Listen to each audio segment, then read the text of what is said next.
on this Thursday morning. He is the Jefferson County Prosecuting Attorney Matthew Harvey. Good morning. You came to me first. I did. I switched you up a little bit. I like that. I want to make sure you're paying attention. I like that. In order of importance. Start with me first. Wow. I'm just kidding, John. Wow. You can interpret the introductory orders any way you like. Let's also welcome in New York Times best-selling author, John Gilstrap. Good morning. I went to Mr. Gilstrap second because he recently returned from Charleston, his first visit as part of the Leadership Berkeley, I guess it was, and you got a chance to take a picture at the big podium with Mr. Hornby. I did. Had all kind of fun down there. Yes, I didn't realize how short I am until I was standing and got a picture with Mike Hornby. Yeah, well, you'd realize how short you really were if it was with Jim Justice. Well, that's true. Yes. Right? Or pretty much anybody. Yeah. You were also around Governor Morrissey, too? I did. It was actually a very nice time. It's Governor a great Morrissey, program. It is a good program. I'm a graduate. Berkeley County, the Berkeley County delegation, both Senate and House, met with us. We had dinner together, and there were the evenings were together. How was your steak? If you want a really good meal, get it someplace other than the Embassy Suites in Charleston. But it was really a good time. Learned a lot. The Capitol building in Charleston is spectacularly beautiful. I didn't realize that. Yeah. I love to hear people's reaction the first time that they see it. I have been to other state capitals, and they all try to be impressive, but man, that one is really pops. Did you get to go to the Cultural Center? By the time others did, I did not. By the time I have a back issue, and my back was not happy, so. Comes through falling through floors while he was fighting fires. Actually, that is literally true. Yeah. I said it as a fact, yes. And so I didn't go. I sat in the very comfortable bench outside the Cultural Center on a gorgeous day. The weather was perfect down there. You got a chance to observe our first guest from afar, but you did not get a chance to speak directly with Senator Eric Tarr. Correct? No, they were in session, and as much as I was saying, "Hey, Eric," and waving my arms, he just pretended not to hear me. That was we do that here too. Yeah, exactly. Let's welcome in former Finance Chairman in the Senate, Eric Tarr. Senator, good morning, sir. How are you? Good morning, Rob. Doing well. How are you guys? Is it true you ducked every time Gilstrap came around a corner looking for you? Yeah, I had somebody watching out for him to protect me. Smart move. We do that here. I lock the doors, but he keeps figuring out a way to get in anyway. Yeah. Well, that's maybe we should talk. Eric, what is your role this year now that you are no longer Senate Finance Chair? I am the senator from District 4, and always have been. I tell you that the big difference from coming from Finance Chair to being out of a leadership position is that it does allow you to focus a lot more on stuff that's your own policy initiatives and also to your district specifically. And that's a big difference when you're in a leadership role, because in the leadership role, your agenda is the agenda of the caucus. And so your role there is more of a statewide role than your own policy initiatives. And so it's a big change. I enjoy and feel like I do well in both roles. So I'm having fun right now with it. It's an enjoyable process at times, frustrating at others, but the frustrating side's really more so in that we just have the legislature turned over by about a third, and then you've got a new governor administration too, and so the process has slowed an awful lot. Things that just used to be automatic are no longer automatic, and so having come from that role to this role, that part's a little frustrating because I'm a process and get it done and move on type of guy, and we're not there yet, so. You and the former governor, Jim Justice, at times had contentious relations. You as the finance chair, he is the governor. There's a new governor in town now, and Patrick Morrissey. What are your thoughts on his administration in the early days? Patrick and I have had a good relationship over the years. He's been up here. I first came up as an advisor to the Republican majority in 2015, and Patrick's been here around for about 12 years. He was about a little before that, so. We've had a good relationship over those years, and it's always been a very honest and very forthright and to the point type of relationship, and that's continued. And so that's I've respected that from him, and he certainly respects it from me. And so much of what we want for West Virginia aligns. I think right now his challenges probably are just having such a new administration coming in. You got a lot of people that honestly are still trying to figure out where the bathrooms are. So that slows things down a bit. And I think once they hit their stride, it'll be good. He made mention of some structural deficits that the state is facing over the next couple of years, and he mentioned the tax break that was enacted above what the triggers were that the governor wanted to, and he didn't. If I inferred correctly, he didn't seem to be thrilled with what was left behind. As he was mentioning those numbers, you as Senate Finance Chair knew those numbers as well as anybody. Do you agree with those numbers in terms of what the state is on the hook for going forward? There's yes and no in both spots of that, and I've expressed this to Governor Morrissey as well. That I think that some of this is some of the stuff we're seeing is a lack of true understanding of what we were doing in that budgeting process and how. And some of it, I think, is you got to go in and quote unquote poor mouth a little bit when you're coming in trying to set up your own initiatives, so that when for the funds that are there that you don't have everybody coming in and with their hand out. And so that helps. I mean, it's a whole lot easier to say no when things are short than it is when there's a mindset of plenty. And so I think it's a combination of that. For one, with regards to there's not structural deficits, and that's one of our contentions. What we did overspend, and I've talked about it on your show. It was a frustration of mine as finance chair because when it comes right down to day 60, probably day 50 through 60, when you're really negotiating that budget hard back and forth between the Senate and the House, there are initiatives that you have to concede to, and some of those priorities that came up made us overspend relative to that tax cut. I've said on your show many times before is that once we passed that tax cut, we should not have grown that budget by any more than 3% per year. Well, both the governor and the House had pretty strong desires to come in and do things that would have pushed that up. And some of our Senate members, frankly, especially on the pay raises. There's pay raises that we did this past time, pushed that number up to go in and do the accelerated tax reductions that we did for seniors. While it's a thing we all want to do, we did that ahead of the 3% growth, and that's something that was an overspend. Hope Scholarship has grown out of control compared to, it was when that was initially presented to us and studies done on it, looked like it'd be a $25 million a year expenditure. It looks like it's going to grow to $300 million. So there's probably about $300 to $350 million of overspend over the past 2 years that we went over and above that 3% growth, either in the budget or a reduction in revenue, which would be the same thing, it's just revenue gone. So, and that total, we overspent by year before last 1.5%, and over this last year 2.5%. Those spends have a little upside down. Really, all you got to do, hold a flat budget, do 1.5% growth, and you're right back where you were, and you're on target. And that's without considering any new economic growth. So it's not as dire, I think, as it's been presented, but I understand the strategy for presenting it that way. I want to give you a chance to talk about the opioid clinic bill that you have and give us some specifics on that, because I've gotten some feedback from members of our audience regarding it.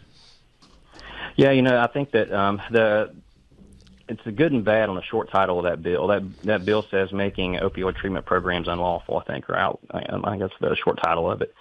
And so if you don't read past that short title, and I tell you what, is when we're dealing with 3,000 bills up here, I completely understand it when somebody doesn't look past the short title. That you'll see that and it gives you a shock factor and what in the world are they doing? But in that section of code, an opioid treatment program is essentially defined as a methadone clinic.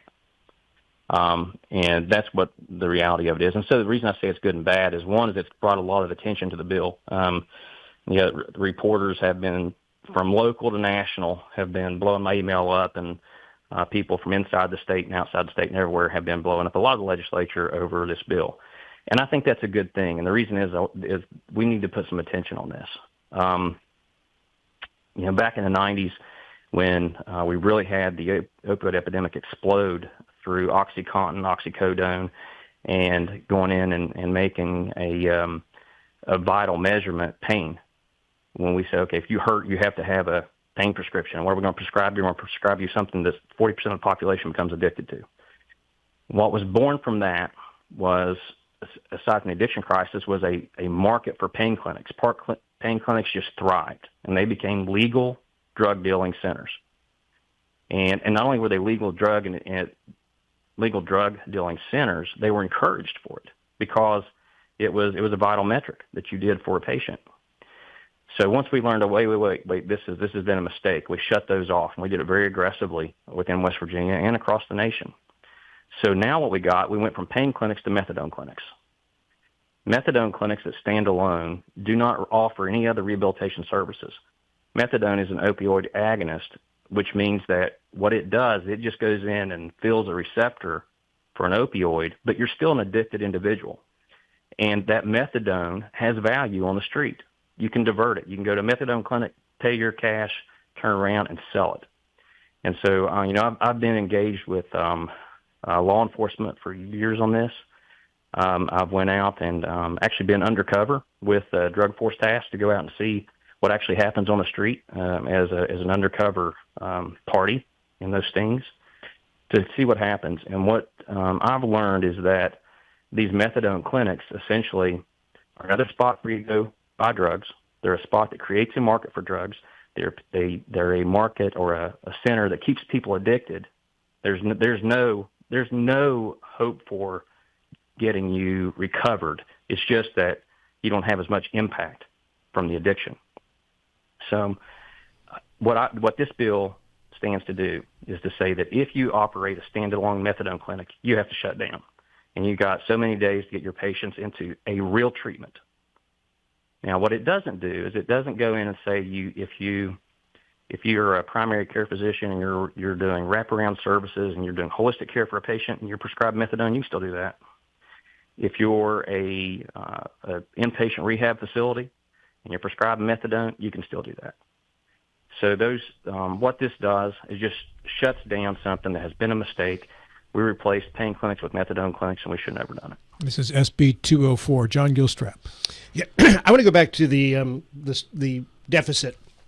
When you talk about the Hope Scholarship in particular, budgeted, we thought it was going to be $25 million, and it looks like it's going to be $300 million.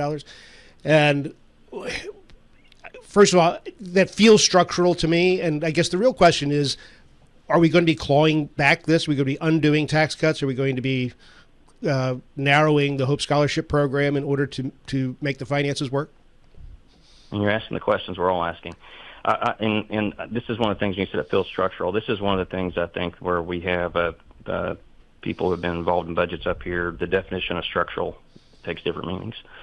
And that sounds like a politician if they ever did, just as I'm saying it. But the reality is that I think what the governor's looking at structural is if something's a base expense, it should always be in the front of the budget. And if it's a one-time expense, it should always be in the back of the budget. And that's not, if you take that mentality, you will continue to grow this budget out of control. Absolutely, that's the way Democrats did it for years. That's how we got to where we were when we came in and had an incredible deficit.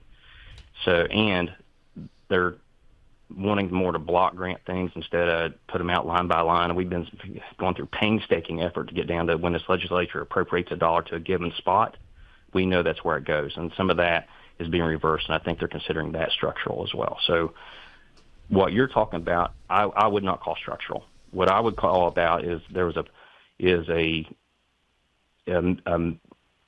poor forecast of how aggressive the desire would be for individuals, for parents to take their kids out of public school and then take a much more control of their children's education at the pace that they did. And that was undersold when we were looking at across the nation when you had programs that were similar, not exact, when you had voucher programs and what percentage of the student population actually took advantage of it. Well, we're not anywhere close to those measures that were shown to us.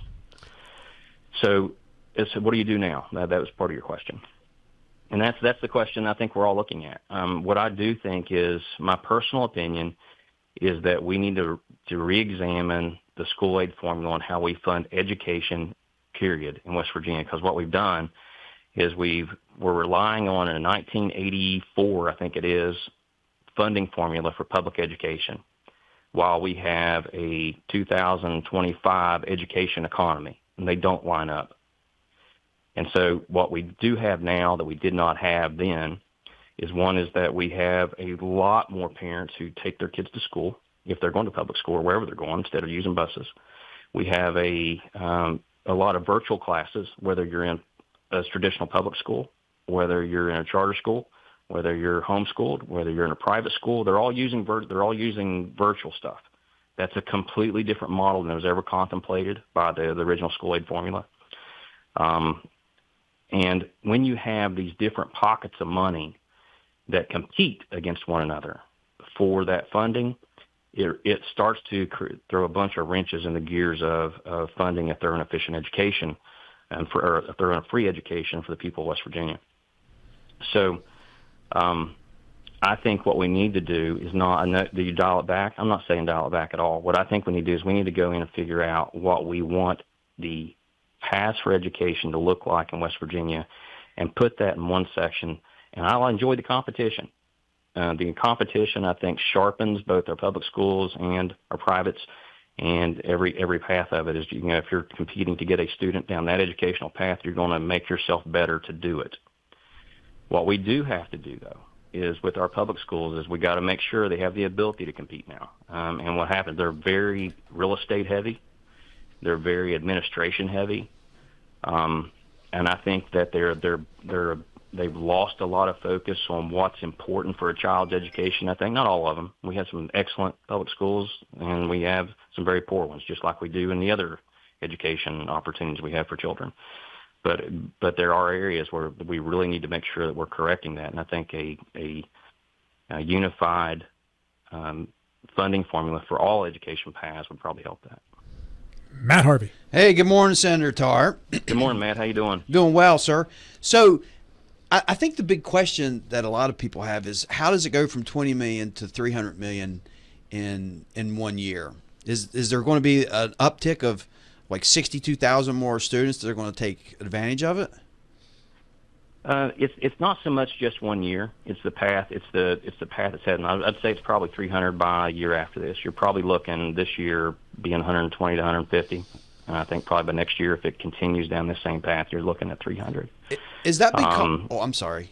Is it because it will then be open to students that weren't previously in public schools?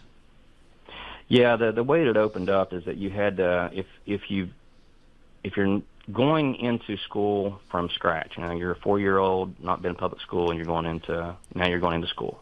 You had immediate access to Hope Scholarship if you're that child.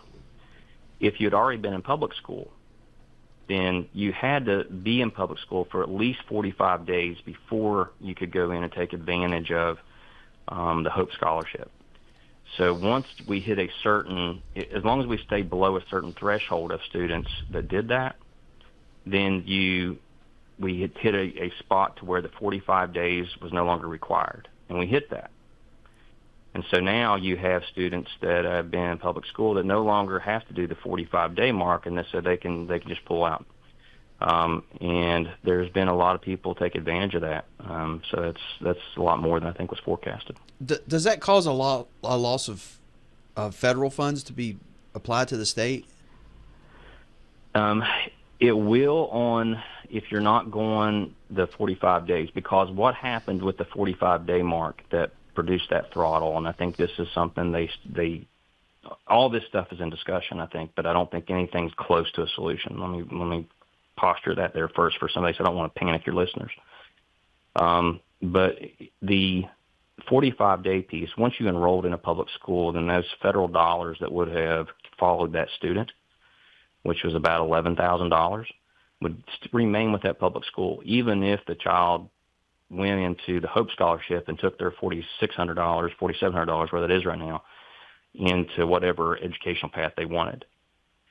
Without having the 45-day enrollment, that child is now never enrolled in public school, so now you would not see those funds go to that school for that child have not been enrolled there.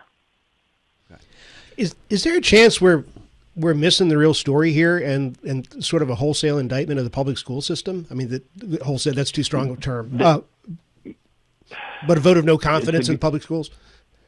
That's a good question. That was happening before this, and that's part of the reason that you saw these really strong initiatives, I think, not just here but nationwide, for other opportunities to educate your child. And here's what I'll try to make this my short version as much as possible. Especially in West Virginia, when we started getting into generational addiction within our state, what happened is what followed that, or what went in tandem with it, was a lot of mental health issues.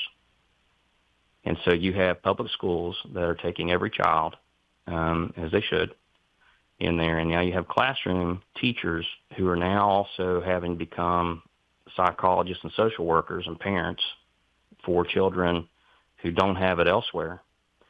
And then you still have your traditional families that where you've got these children who are your average or better performers that now cannot get their average or better education for the attention being withdrawn from them to just handling all the socioeconomic, social, and psychological and mental health issues of a lot of children. So what happens now is that parent who has the child who's not contending with that is extremely frustrated and realizing that their child's education is now impaired. Senator, and that's created a competition for, I think, desire to put out fires for those children by giving them a strong education path. Senator Tarr, I wanted to ask you real quick about the repeal of certificate of need. It didn't make it out of the House. Is it going to resurrect in the Senate? About a minute left, Senator. I'll tell you, I don't know. That's the answer to that is I do not know. I've not heard that discussion in the Senate to know that that's the case. I think that we didn't have a whole lot of confidence it could pass the House in the first place, and so I don't know if members are wanting to burn time on it if they know it can never get out through the House. So I don't know. As a healthcare professional, what side of that argument were you on, Eric?